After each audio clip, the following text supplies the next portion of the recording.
Total ada 9 orang, termasuk Wali Kota Bandung Yana Mulyana ditangkap dalam giat operasi tangkap tangan Komisi Pemberantasan Korupsi atau KPK kemarin.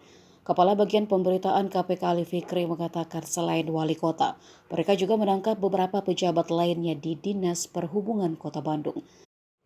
Ali mengatakan saat ini 9 orang yang terkena OTT sudah berada di dalam gedung Merah Putih KPK Jakarta Selatan.